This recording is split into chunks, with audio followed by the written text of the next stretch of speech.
Nous avons le plaisir de recevoir à bord Dr Raouf Gafar, notre expert en économie. Merci, bienvenue sur la TV internationale sur Bonjour l'Égypte.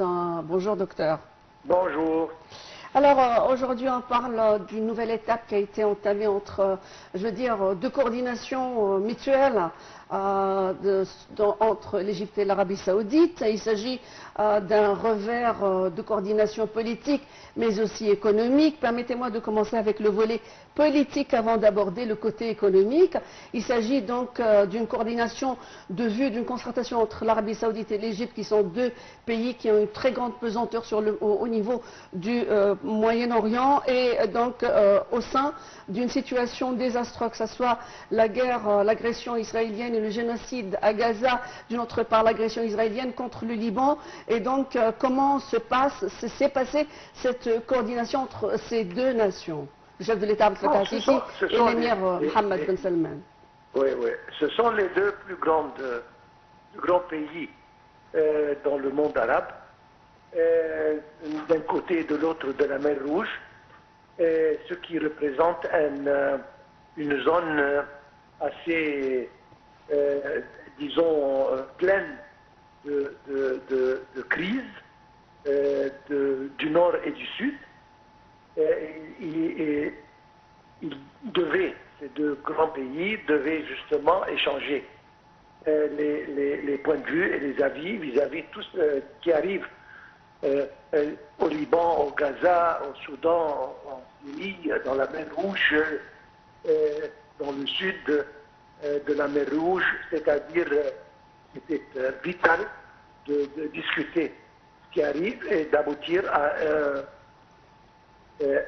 un point de vue presque identique entre les deux pays vis-à-vis tout ce qui arrive et pour empêcher toute escalade qui peut arriver dans cet endroit et qui peut représenter une grande menace pour toute la zone. Monsieur Raouf Gafar, dès que vous avez abordé quand même le point sur la mer Rouge, puisque on sait qu'il y a quand même des attaques qui sont dans la mer Rouge qui a affecté quand même les revenus du canal de Suez, qui est très très important pour l'Égypte et qui a affecté également l'Arabie Saoudite. Je connais également qu'il y a une force internationale qui existe dans la région en ce moment. Comment en fait ça se passe, la coopération entre l'Arabie Saoudite et l'Égypte dans ce cas-là, dès que quand même la question du canal de Suez est assez primordiale quand même pour l'Égypte?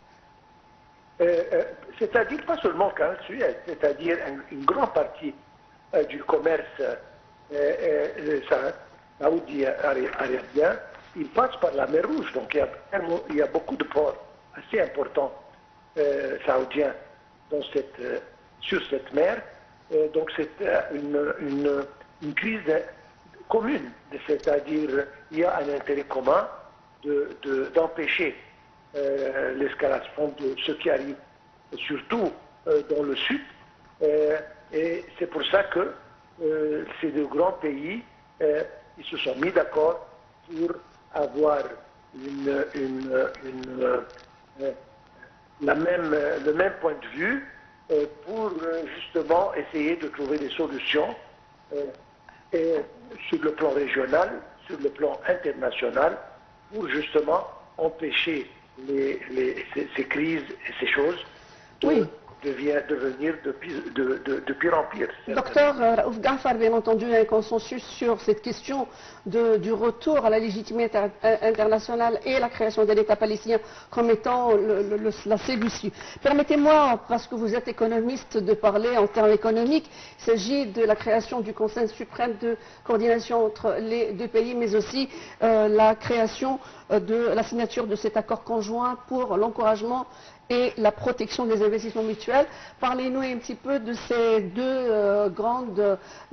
deux étapes qui ont été franchies et aussi l'Arabie Saoudite qui a augmenté ses investissements en Égypte d'un taux de 4 milliards de dollars rien que dans le premier trimestre 2024. Parlez-nous aussi des investissements égyptiens et des sociétés égyptiennes se trouvant en Arabie Saoudite. Bon, il y a des sociétés égyptiennes qui travaillent en Arabie Saoudite depuis les années 50. Donc, c'est un va-et-vient d'intérêts communs entre les deux pays qui date une soixantaine d'années, et même avant ça. Donc maintenant, comme vous l'avez dit, je pense qu'on va voir une nouvelle étape entre les relations avec la formation de ce Conseil suprême de coordination. Nous savons bien que l'Arabie saoudite est un des plus grands investisseurs arabes et même sur le plan mondial en Égypte. On entend parler d'investissements prochains géants. Donc il était temps de coordonner entre les deux pays sur le niveau le plus haut pour justement coordonner les investissements qui vont prendre lieu et les protéger, peut-être les encourager en leur présentant des avantages, etc., etc. Mais en principe, nous allons voir beaucoup d'autres investissements saoudiens en Égypte et en même temps, j'espère qu'il y aura la chance de beaucoup de compagnies égyptiennes d'avoir du travail en Arabie saoudite. Docteur Aouf Ghaffar, j'aimerais quand même vous poser une petite question par curiosité. Quel secteur est plus attirant pour les investisseurs saoudiens? Je sais très bien qu'ils investissent beaucoup dans l'énergie renouvelable. Dès qu'on parle de la haute Égypte aujourd'hui, où en fait là-bas à Aswan, il y a un grand projet, un des plus grands projets en Afrique d'énergie renouvelable. Mais qu'est-ce qui est plus attirant pour les investisseurs en Arabie saoudite? Ils investissent un peu partout. On entend parler d'investissement sur le plan du tourisme. Donc nous espérons bien que l'Arabie saoudite va investir dans ce secteur dans les semaines et mois prochains. Ils investissent pas mal dans certaines industries alimentaires, ce qui peut augmenter. Et comme vous l'avez dit, ils ont un intérêt dans le propre, c'est-à-dire énergie renouvelable, propre, etc. Je pense que la quantité d'investissement saoudien en Égypte peut couvrir beaucoup de secteurs, mais on a justement mentionné les plus importants. Alors, il ne nous reste plus qu'à vous remercier, Dr Aouf Ghaffar, d'avoir illuminé cette tribune. Merci pour ces informations qui vont être encore approfondies, car le rôle de l'Arabie saoudite et l'Égypte est quand même imminent pour cette question donc, de la préservation du Liban contre l'agression israélienne, mais aussi de cette question de l'absolue nécessité d'établir un État palestinien. Merci à vous.